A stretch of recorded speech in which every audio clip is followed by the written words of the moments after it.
Friends అందరికీ నమస్కారం అండి. ఇప్పుడే అందిన వార్త రాష్ట్ర ప్రభుత్వ ఉద్యోగులకు సంబంధించి నేడు తాజా సమాచారం. వీడియోలో వచ్చేసి 2 నుంచి 3 అప్డేట్స్ అయితే రావడం జరిగిందండి. వీడియోని చివరి వరకు చూడండి, అర్థమవుతుంది. మొదటిసారి ఈ ఛానల్ వస్తే తప్పకుండా సబ్స్క్రైబ్ చేసుకోండి. చూస్తున్నారు కానీ లైక్ చేయడం మర్చిపోతున్నారు. సో వెంటనే లైక్ చేయండి. ఇక వీడియోలకి అయితే వెళ్ళిపోదామండి లేట్ చేయకుండా. మొట్టమొదటి అప్డేట్ అయితే రావడం జరిగిందండి. గుడ్ న్యూస్ చెప్పడం జరిగింది. ఇక ఉద్యోగులకు ఇచ్చిన హామీ మేరకు విడుదల చేశామని చెప్పేసి ఇక ప్రభుత్వం ప్రకటన, ఉద్యోగ సంఘాలు హర్షం వ్యక్తం చేస్తున్నారు. 100 రోజుల్లో 6,000 కోట్లు. ఇక ప్రభుత్వ ఉద్యోగులకు ఇచ్చిన హామీ మేరకు 100 రోజుల్లో 6,000 కోట్ల బకాయిలు విడుదల చేసినట్లు రాష్ట్ర ప్రభుత్వం ప్రకటించింది.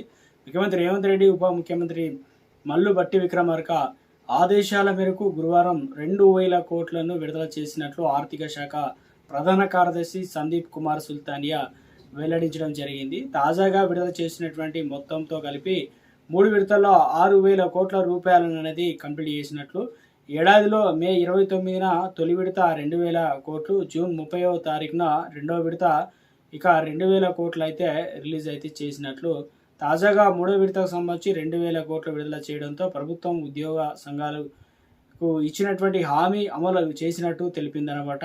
ఉద్యోగ విరమణ పొందిన ఉద్యోగులకు చాలా కాలం పెండింగ్లో ఉన్న కమ్యూటేషన్ బకాయిలు కావచ్చు పూర్తిగా చెల్లించినట్లు ఆర్థిక శాఖ తెలియడం జరిగింది. మిగిలిన ఇతర బకాయిలను కూడా దశల వారీగా క్లియర్ చేసే ప్రక్రియ కొనసాగుతుందని తెలియడం జరిగింది. ఇక రాష్ట్ర ఆర్థిక పరిస్థితులు సవాళ్లు కూడుకున్నప్పటికీ ఉద్యోగ సంక్షేమానికి ప్రాధాన్యత ఇస్తూ బకాయిలను చెల్లింపులో కొనసాగిస్తామని చెప్పడం అయితే జరిగిందనమాట ఉద్యోగులకు సంబంధించి. మరోవైపు బకాయిల విడుదలను ఉద్యోగులు, అదేవిధంగా విశ్రాంతి ఉద్యోగులు స్వాగతించారు. తెలంగాణ ఉద్యోగ జేఏసీ చైర్మన్ మారం జగదీశ్వర్, సెక్రటరీ జనరల్ ఏలూరి శ్రీనివాసులు తదితరులు అయితే ఇక ఇవన్నీ రిలీజ్ చేయడం పట్ల, ప్రభుత్వ నిర్ణయం పట్ల వేరు ప్రకటనలో హర్షం వ్యక్తం చేశారు. ఇక నిర్ణీత గడువులోగా హామీని అమలు చేయడం సానుకూలంగా పరిణామం అని చెప్పేసి పెండింగ్లో ఉన్న ఇతర మరో అప్డేట్ అయితే వచ్చిందనమాట. ఇక ఉద్యోగులకు సంబంధించి 8వ వేతన సంఘంపై ప్రభుత్వం బిగ్ అప్డేట్ అయితే ఇవ్వడం జరిగిందనమాట. కేంద్ర రాష్ట్ర ప్రభుత్వాల్లో ఉద్యోగాలు చేస్తుంటారు కాబట్టి 8వ వేతన సంఘ రిపోర్టు సమర్పణ గడువు అనేది, అదేవిధంగా ఫిట్మెంట్ ఫ్యాక్టరు, బకాయిలు వివరాలు కూడా కేంద్ర ప్రభుత్వం రాజ్యసభలో అయితే వెల్లడించినట్లు ఒక అప్డేట్ అయితే రావడం జరిగిందండి. కొత్త వేతనాలు ఎప్పుడు అమల్లోకి వస్తాయనే విషయంలో ఇంకా అధికార ప్రకటన అయితే వెళ్ళలేదు. కానీ కేంద్ర ప్రభుత్వం తాజాగా వేతన సంఘం పనుల పురోగతిపై కీలక సమాచారం అయితే రిలీజ్ చేశారు. ఇక ప్రస్తుతం ఉద్యోగ సంఘాలతో చర్చలు కొనసాగుతున్నాయని, వాటి ఆధారంగా తుది నివేదిక అయితే సిద్ధం చేస్తామని తెలియడం జరిగింది. ఆర్థిక శాఖ వెల్లడించిన టైం లైన్ అన్నమాట.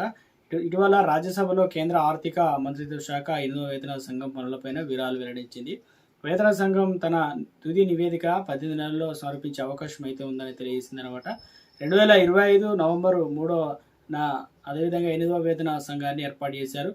ఈ లెక్కన చూస్తే 2027 మే నెల నాటికి నివేదిక సమర్పించే అవకాశం అయితే ఉంది. ఇక పెరిగిన జీతాలు ఎప్పుడు వస్తాయన్న దానిపైన కూడా వేతన సంఘ నివేదిక సమర్పించిన వెంటనే కొత్త వేతనాలు అమల్లోకి రావని ప్రభుత్వం స్పష్టం చేసింది. ముందుగా కేంద్ర ప్రభుత్వం ఆ నివేదికను పూర్తిగా పరిశీలిస్తుందని, అవసరమైతే కొన్ని సిఫారసులు కూడా సవరిస్తుందని, మార్పులు చేస్తుందని ప్రభుత్వ అధికారికంగా ఆమోదించిన తర్వాత మాత్రమే కొత్త వేతనాలు అమల్లోకి వస్తాయి. అందువల్ల ఉద్యోగులు 2027 మే తర్వాత కొంతకాలం వేచి ఉండాల్సి రావచ్చు అని చెప్పేసి అప్డేట్స్ అయితే రావడం జరిగిందనమాట.